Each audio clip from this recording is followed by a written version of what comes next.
Olá pessoal, hoje o tema da nossa aula é a Revolução Russa.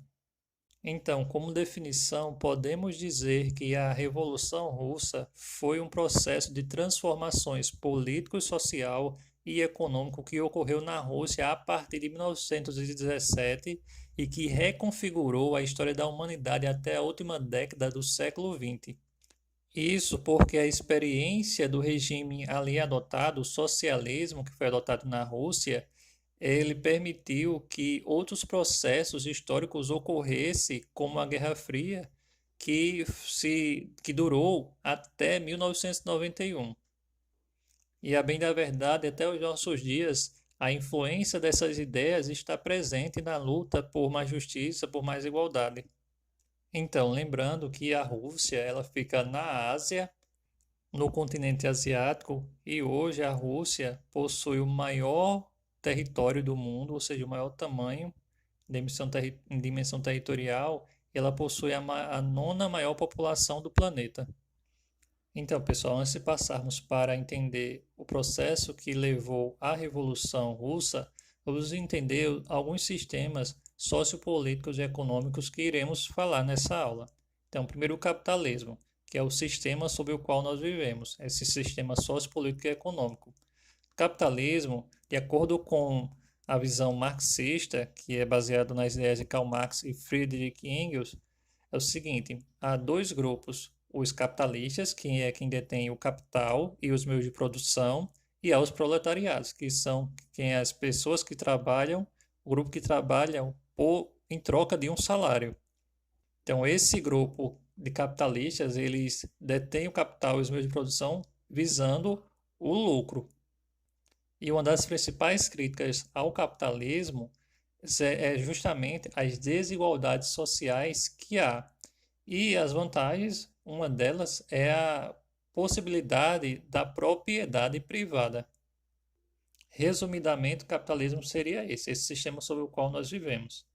O socialismo é outro sistema econômico, político e social que defende a igualdade, defende o princípio da igualdade entre as pessoas. No socialismo, o socialismo, de acordo com essa doutrina marxista que nós estamos falando sobre essa doutrina porque ela que influenciou a Revolução Russa, tá? Então, de acordo com essa doutrina, o socialismo seria o caminho para se chegar ao comunismo. Então, no socialismo, o Estado ele tomaria todas as propriedades, não existiria a propriedade privada, essa propriedade seria controlada pelo Estado e até que as pessoas tomassem consciência dessa igualdade, da necessidade de igualdade entre todos, e aí se passaria para uma nova fase, que seria o comunismo, que é uma ideologia também política e econômica que pretende estabelecer uma sociedade igualitária, mas onde as pessoas se autorregulem, sem a necessidade do Estado, sem a necessidade da propriedade privada, que ela não existiria, e sem a necessidade de classes sociais. É uma ideia utópica de uma sociedade onde as pessoas não seriam, vamos dizer, avarentas, egoístas, onde nós viveríamos uma sociedade justa sem essas distinções de classes sociais e sem essas desigualdades sociais. Então, o comunismo, essa ideia do comunismo que até hoje serve para fazer, influenciar eleições, influenciar decisões e brigas e etc., políticas, ela nada mais é do que essa ideia de uma sociedade igualitária que nunca foi implantada em nenhum lugar do mundo, tá? O que foi uma tentativa de implantação foi o do socialismo. O comunismo, a gente nunca chegou ao comunismo, porque teria que se passar pelo socialismo, de acordo com a teoria, e o socialismo ele foi experimentado na Rússia, como nós vamos ver, mas a gente não chegou a ter o comunismo de fato. Então, resumidamente, lembrando, no capitalismo, a propriedade pertence a alguém, no socialismo, a propriedade pertence ao Estado, e no comunismo, a propriedade não pertence a ninguém, não existe propriedade privada, tá? Agora vamos entender como era a Rússia antes da Revolução. Então, a Rússia possuía, o Império Russo possuía um sistema político chamado de monarquia absolutista, onde todo o poder se concentrava nas mãos do rei, que na Rússia era chamado de czar. Então, concentrando todo o poder em suas mãos, o rei nomeava e demitia ministros conforme sua vontade, censurava jornais e revistas, decidia tudo em nome da nação. Ou seja, havia ausência de liberdades individuais, não havia liberdades individuais. O rei, o czar, ele que decidia tudo em nome da nação, sem discutir como é hoje, sem ter um congresso representativo como nós temos, em que as decisões são debatidas para se tornar lei e para assim chegar até o povo e interferir na vida da sociedade. No caso, esse czar, ele que decidia tudo em nome do povo, sem consultar a população, a sociedade. Então, enquanto sociedade, ali no Império Russo, havia a família do czar, a nobreza e o clero, que detinham quase todas as terras da Rússia. Ou seja, havia uma concentração fundiária, que significa justamente a concentração de posse das terras. Os camponeses, que representavam 85% da população, eram explorados para sustentar esses outros grupos por meio dos altos impostos. Então, diante da exploração que sofriam, os camponeses eles reagiam provocando várias revoltas. No entanto, quase todas eram sufocadas pelo exército czarista.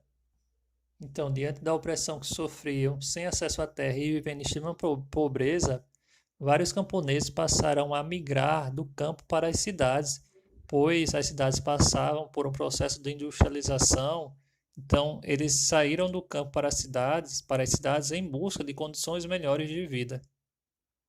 Então, mesmo a Rússia tendo passado por esse processo crescente de industrialização, ela não conseguiu acompanhar outras potências ocidentais, como a Grã-Bretanha, como os Estados Unidos, e também não conseguiu eliminar as desigualdades sociais existentes no país.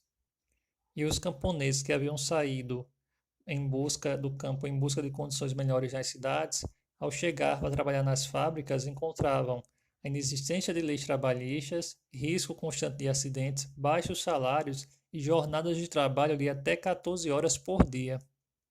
Então, diante desse contexto, foi que as ideias socialistas elas chegaram nos meios operários e intelectuais da Rússia.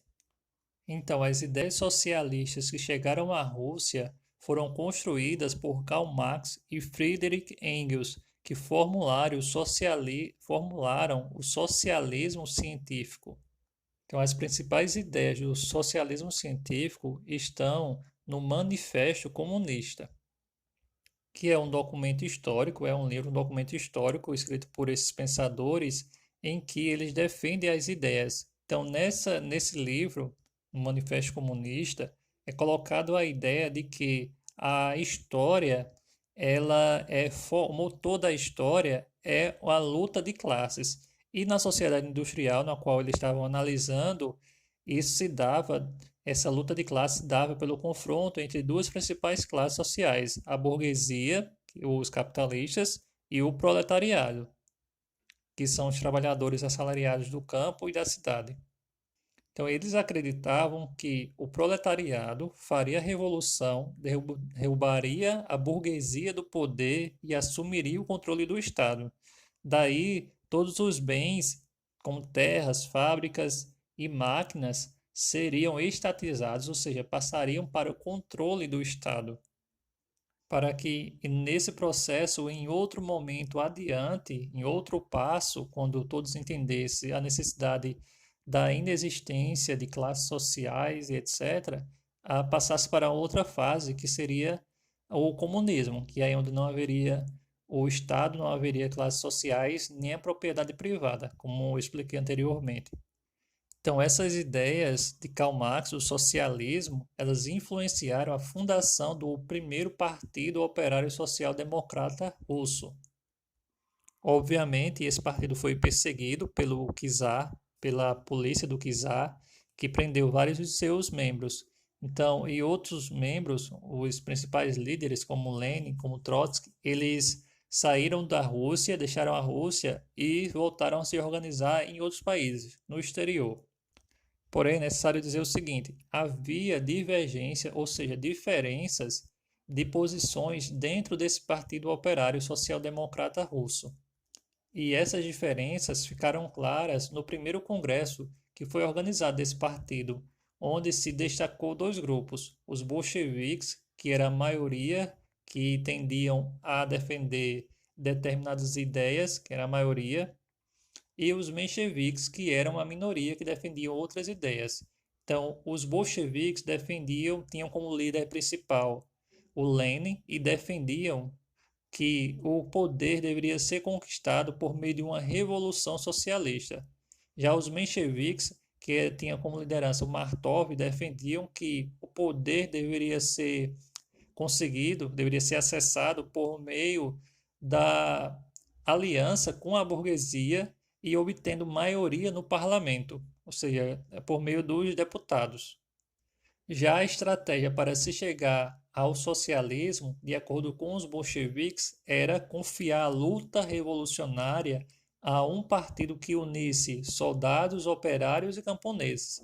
Já para os mencheviques, para se chegar ao poder, a estratégia, para se chegar ao socialismo, a estratégia seria promover uma revolução burguesa contra o czarismo e depois chegar ao socialismo pela via eleitoral.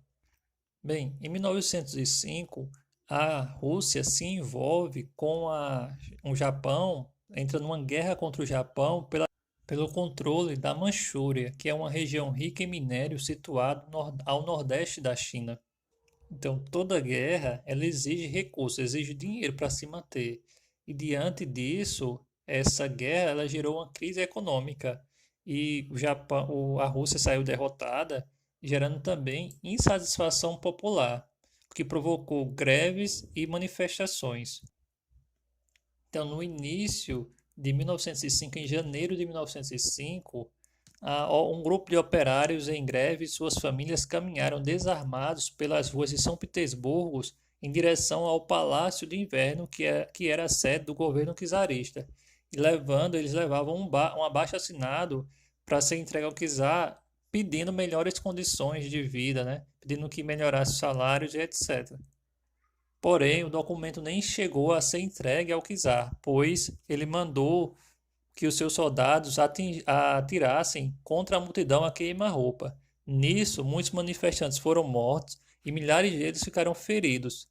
Esse episódio ficou conhecido na história desse momento como o Domingo Sangrento. Obviamente, houve a reação a esse episódio, ao Domingo Sangrento, por meio de uma série de greves e revoltas. A mais famosa dessas revoltas, em reação ao Domingo Sangrento, foi a revolta dos marinheiros do encouraçado de Potemkin, contra os castigos físicos e corporais e a fome que eles eram submetidos na marinha czarista.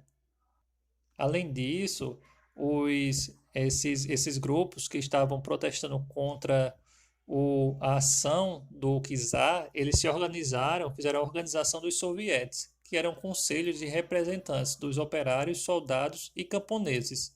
Então, diante da insatisfação popular e do czar ver que não tinha como, que estava perdendo o controle, ele foi obrigado a convocar o parlamento. Então, ele convocou a Duma, como se chamava o parlamento lá no Império Russo, que era composto por deputados eleitos pela população. Porém, no entanto, vendo seu poder fortalecido, o czar dissolveu a Duma, o parlamento, ou seja, ele acabou com o parlamento e voltou a governar de forma autoritária, ou seja, controlando todo o poder, possuindo todo o poder como monarca absolutista. Porém, um outro episódio aumentou ainda mais a insatisfação popular, pois em 1914 a Rússia entrou na Primeira Guerra Mundial e enviou para a guerra cerca de 13 milhões de soldados. No entanto, esses soldados não haviam preparo, não havia comando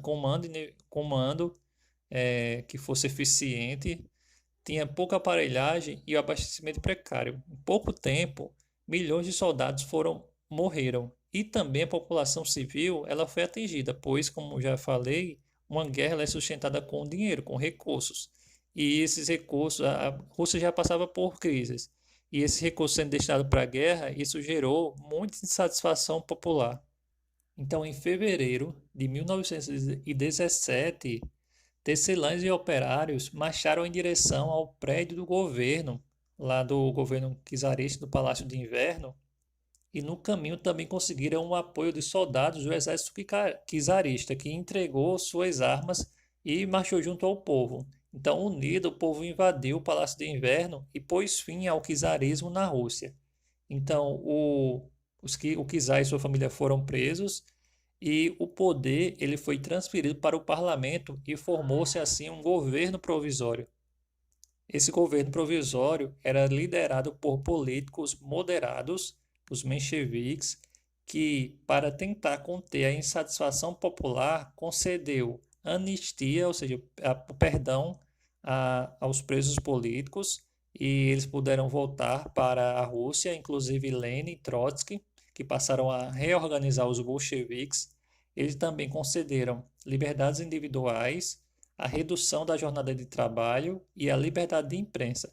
Porém, algo que desagradou o povo foi a permanência da Rússia na Primeira Guerra Mundial. Diante dessa situação, o líder bolchevique Lenin ele passou a defender a retirada da Rússia da guerra e também a derrubada do governo provisório. E quando é em outubro do mesmo ano, ou seja, de 1917, os bolcheviques dão um golpe e assumem o poder com a liderança de Lenin. Ao assumir o poder, o governo bolchevique ele propôs um acordo de paz com a Alemanha e aí perdeu alguns territórios.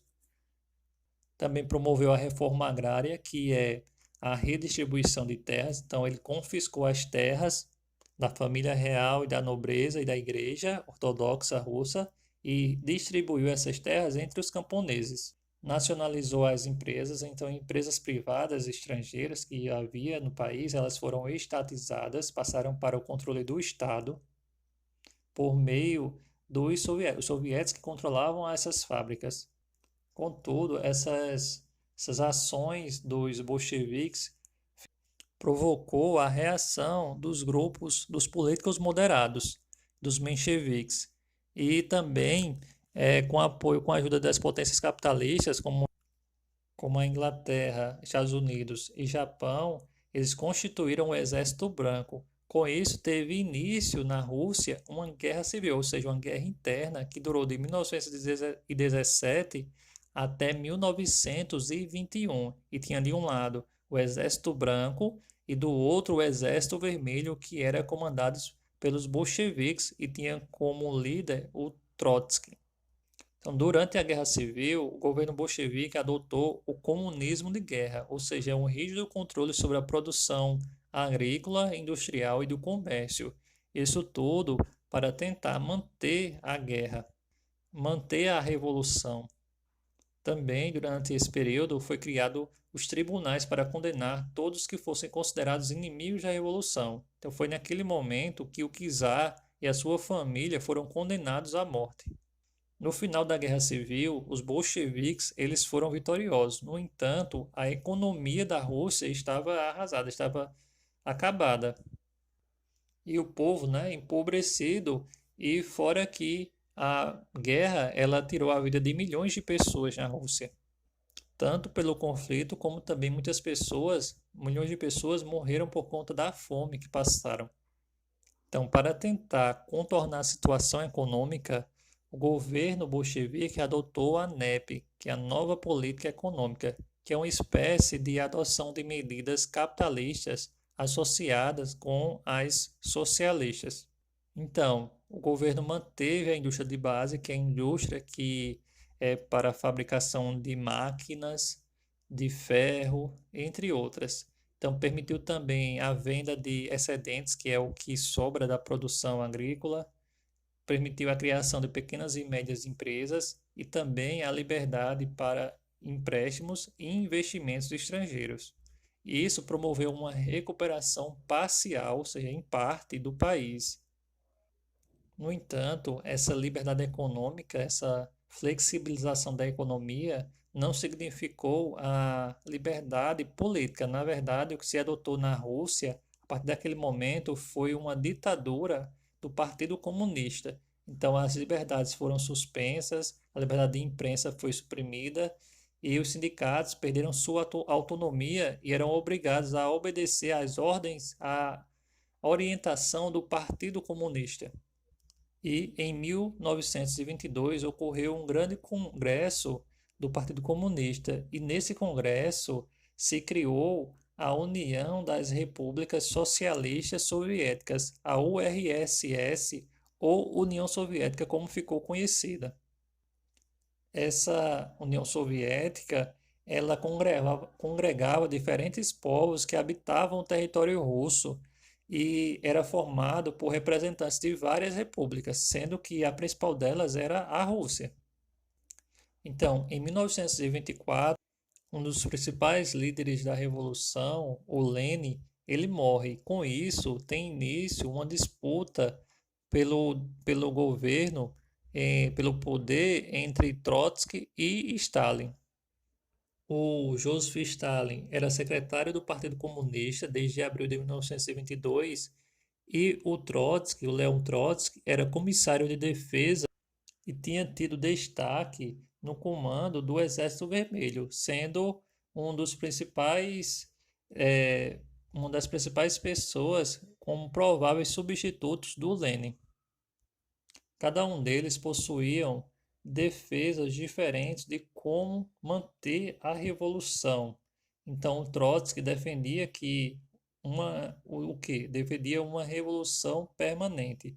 Defendia que a revolução deveria ela se expandir para outros países, porque só assim conseguiria o apoio de outros países e a revolução conseguiria se manter de pé. Ou seja, ele queria internacionalizar a revolução. Já o Stalin defendia que, primeiramente, era necessário consolidar o socialismo dentro da União Soviética, primeiro estabelecer, de fato, o socialismo na União Soviética, para depois, assim, ajudar outros países a fazer a Revolução Socialista. O fato é que, por meio de manobras políticas, Stalin conseguiu expulsar Trotsky do Partido Comunista em 1927. E ele foi exilado, ou seja, ele foi expulso da Rússia, da União Soviética. E em 1940, ele foi assassinado a mando de Stalin. Então, Stalin assume o poder e aí ele vai governar de forma ditatorial de 1927 até 1953, no ano da sua morte.